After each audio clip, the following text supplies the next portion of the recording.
एकादशी का दिन नंद बाबा निराहार व्रत करते हैं। एकादश्याम निराहारा समभ्यर्चा जनार्दनम स्नातुम नंदस्तु कालिंद्या द्वादश्याम जलमाविशत। नंद बाबा एकादशी के दिन रात बीत गई। 2 बजे के पश्चात नंद बाबा स्नान करने गए, वरुण के दूध पकड़ के ले गए और उनको हाथ पैर बांध के वरुण लोक में डाल दिया।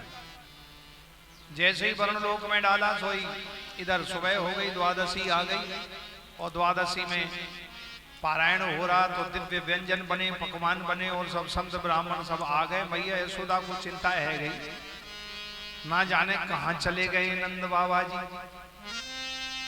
कन्हैया जाओ लाला बाबा को ढूंढ के तो लाओ। सब संत ब्राह्मण आए गए। द्वादशी का त्रयोदशी ना लग जाए तो एकादशी का पारायण द्वादशी में ही होना चाहिए। कन्हैया ढूंढवे को गए तो पूरे गांव में, नंद गांव में देखो कहीं ना मिले। कन्हैया ने पूछा, अरे भैया हमारे बाबा दिखे? लाला तेरे बाबा तो कल शाम से ना दिखे। कन्हैया गए और जाके जमुना जी के तट पर देखा तो लाला कन्हैया अपने बाबा की पनही देख रहे हैं।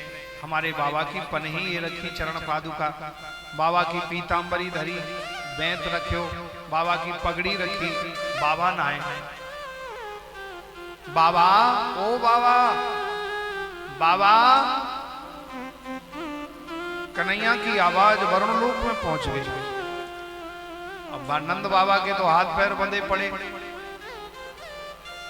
नंद बाबा ने सोचा ये तो मेरे लाला की आवाज है, लाला की वाणी है।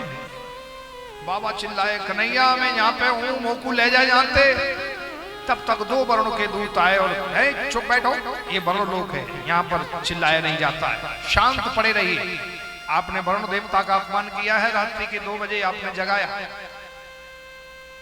बहते हुए जल में, नदी में, गंगा आदि पवित्र नदी में, तालाब में, कुआं में रात्रि के 2 बजे स्नान नहीं करना चाहिए। घर के बाथरूम में तो 24 घंटे नहाओ, कोई दोष नहीं। क्यों? बोले इनमें नहाने से वरुण देवता रात्रि में शयन करते हैं, तो उस समय वरुण देवता का अपमान होता है। रात्रि में कोई सो रहा है और तुम जाके उस पर कूदो, उसकी खटिया को हिलाओ, तो कैसा गुस्सा आएगा उसको। सोते हुए आदमी को जगाना क्रोध है।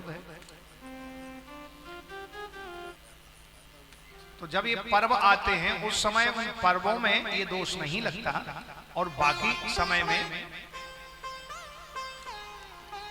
वरुण देवता का अपमान होता है, रुष्ट हो जाते। इसलिए वरुण के दूत पकड़ के ले गए। कन्हैया ने जैसे ही देखा सो कूद पड़े जमुना जी में, वरुण लोक में पहुंच गए। और जैसे ही वरुण लोक में पहुंचे तो लाला कन्हैया की आरती हो रही है। सब देवी देवता, ऋषि मुनि, किन्नर गंधर्व, सब गंधर्व विद्याधर चारणाप्सरा, सुरस्मृति रसुरानी कवि, गंधर्व विद्या देवता ऋषि मुनि सब आरती कर रहे हैं। 33 कोट देवता। बाबा बंधे हुए पड़े वो देख रहे हैं। बोले दिख रहे हो जैसे मेरे लाला के ऐसे ही लग रहा हो जी भगवान तो, लेकिन मेरो लाला यहाँ कहाँ से आवे हो? मेरा लाला तो भगवान है ना है। ये मेरे लाला कन्हैया जैसा कोई भगवान है?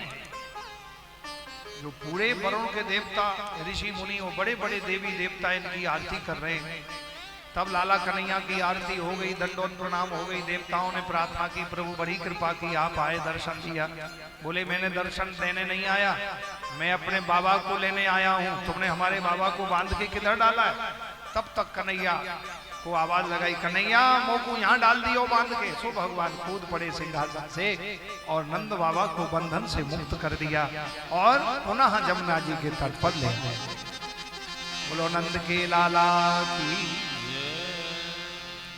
भगवान ने नंद बाबा को, अपने बाबा को बंधन से मुक्त कर दी। नो भगवान से आप कोई सा भी नाता जोड़ लीजिए, पुत्र का नाता, पिता का नाता, भाई का नाता, नौकर का नाता, सेवक का नाता, स्वामी का नाता, सखा का नाता, कोई सा भी नाता जोड़ लीजिए। भगवान से जो नाता जोड़ लेता है भगवान उसको संसार के बंधनों से मुक्त कर देते हैं। नंद बाबा ने पुत्र का नाता जोड़ा तो भगवान ने आकर के नंद बाबा को बंधन से मुक्त कर दिया और पुनः वृंदावन में ले